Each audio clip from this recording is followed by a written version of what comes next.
안녕하세요. 네, 괜찮나요? 지난 7월 등록하여 새가족 교육을 수료한 최영실 성도입니다. 오랜 기간 신앙생활을 해왔지만 처음 하는 간증은 부담이 됩니다. 그러나 내 인생과 하나님의 크신 사랑을 다시 한번 되돌아볼 수 있는 기회가 되었습니다.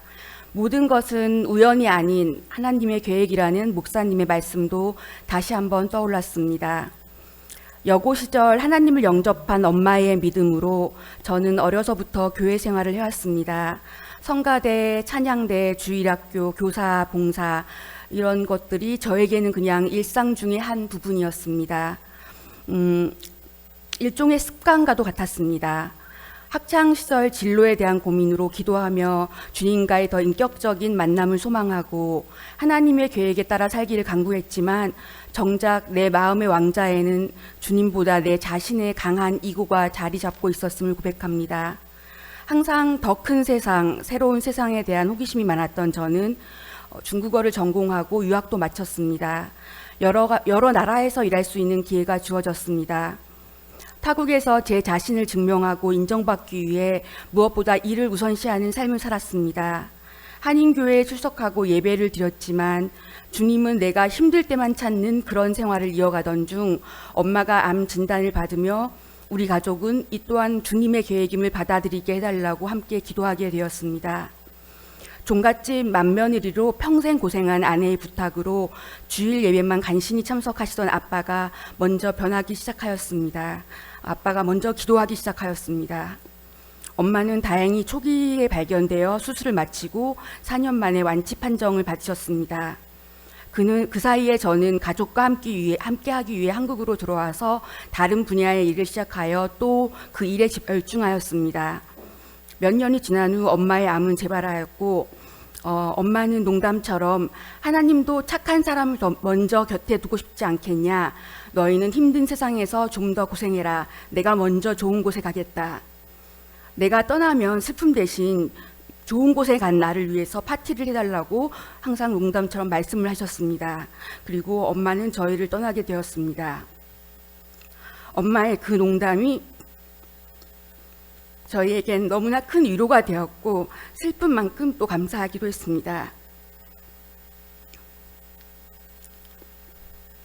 엄마가 떠난 후 저는 더 일에 집중하기 시작했고 직원 한 명 한 명을 진심으로 대하며 정직하고 존경받는 리더가 되기 위해 노력하였습니다. 외국에 있는 본사와의 시차로 퇴근 후에 처리할 일들이 있었고 365일 돌아가는 업계 특성상 주말에도 일을 하는 경우가 많았습니다.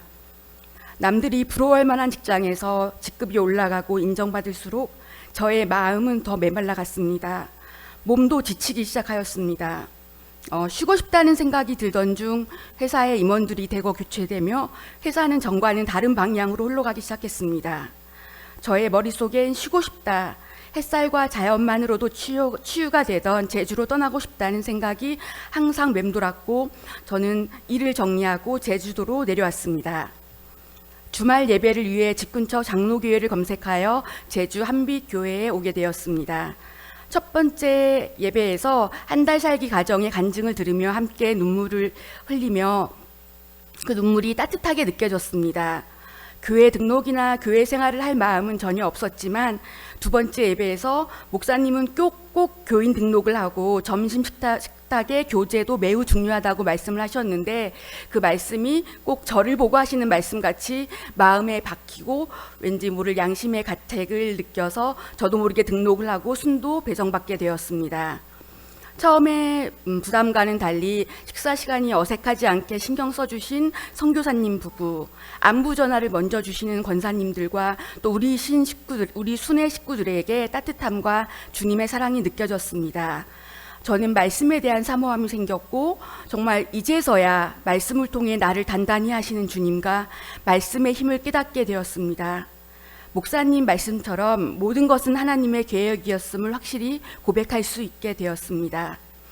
앞으로의 제주 생활에서 나를 위한 주님의 놀라운 계획을 조금이나마 깨달을 수 있는 그런 지혜를 주실 것을 간구하며 간증을 마치겠습니다. 감사합니다.